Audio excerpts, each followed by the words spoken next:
Hello again, everyone. This is Collocations Part 11. This is the 11th video in my collocation series, and like the others, I'll present 5 commonly used collocations to you numbered 51 to 55. But first, I'll give you the opportunity to guess the appropriate word or words to complete them. Then, I'll give you the answers and provide additional examples for each one. I also recommend that you pause the video at each question to give yourself some extra time to think of the answers. So, are you ready? Let's go! Number 51.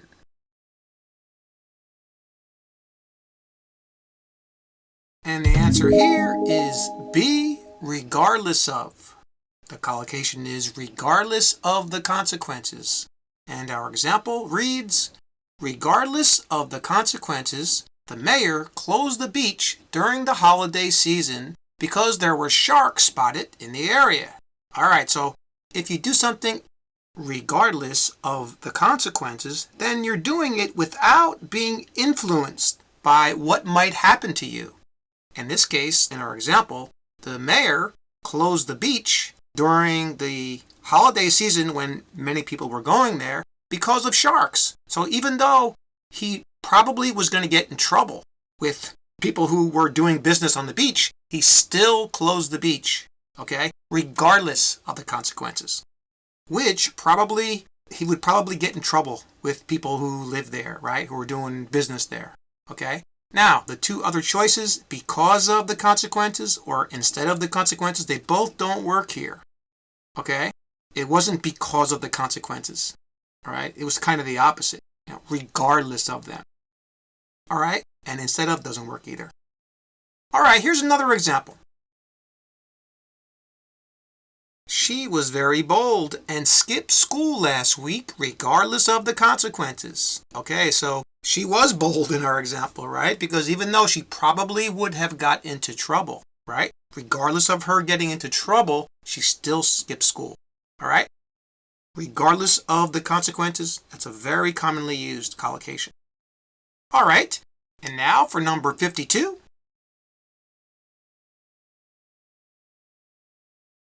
The answer here is C, gave a recommendation. And our example is, I got the job because my old boss gave me a glowing recommendation. All right, so a recommendation is basically a suggestion that, let's say something is good or something is suitable for some situation. In this case, the person got a good recommendation from their boss. Their boss suggested that this person would be good for the job, and that's how they got the job.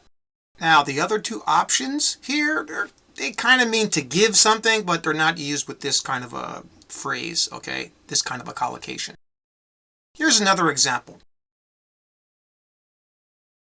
My professor gave me a great recommendation letter which will definitely help me enter the university I'm applying to next year. Now, in this case, this is similar. The professor is giving a recommendation in the form of a letter instead of just giving a recommendation. But they work the same way. They're both commonly used. Okay? And now for number 53.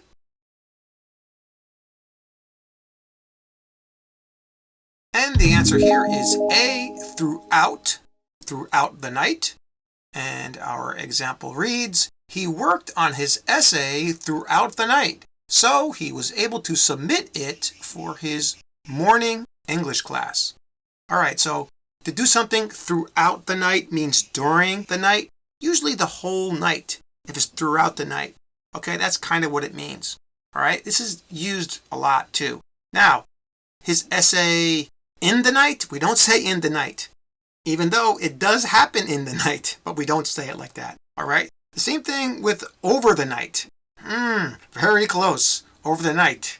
All right, so throughout the night, that's during the night, and that's how it's used. Here's another example.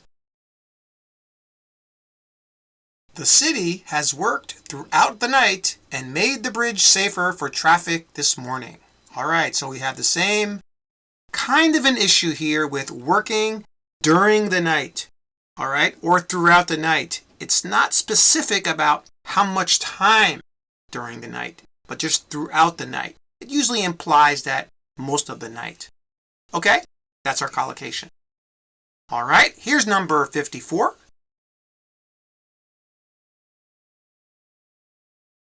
And the example here is C, tend to make careless errors. Our example reads, when I'm exhausted, I tend to make careless errors. Okay, if you tend to do something, you are likely to do it. All right, that's what it means. This is used very often also, to tend to do things. Now, aim to make or head to make, they don't work here. All right, and they're not commonly used, even though you can maybe find a meaning to them, but they don't work here. Here's another example. She tends to make careless errors on her exams when she is nervous. All right, we have the same kind of a situation here where someone is likely to do something, or they tend to do something. In this case, when this person was nervous, she likely made careless errors, or she tended to make careless errors. Got it? Now, a similar collocation is tend to make careless mistakes. It means the same thing, and they're both used very often. All right, here's our final collocation, number 55.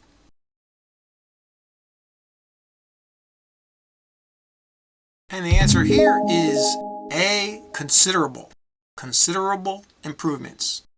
And our example is, the mayor made considerable improvements to the city streets, so he was re-elected easily. All right, considerable means a large amount, or let's say a very noticeable amount of something. In this case, it was the improvements that the mayor made. Now, the other two words, plentiful, very similar to considerable, but it's not used like this for this kind of a collocation. And tolerable, that's not going to work at all. All right? So considerable improvements, it means this mayor made a lot of improvements. All right? That's what it means.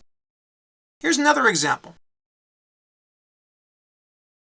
Despite considerable improvement on her test scores, she still failed the math course. All right? In this case, despite the large amount of improvement that this girl made on her test scores, she still failed the course, all right? She did make a lot of improvement, a considerable amount, okay? So considerable improvement, that's our collocation, and that's used quite often.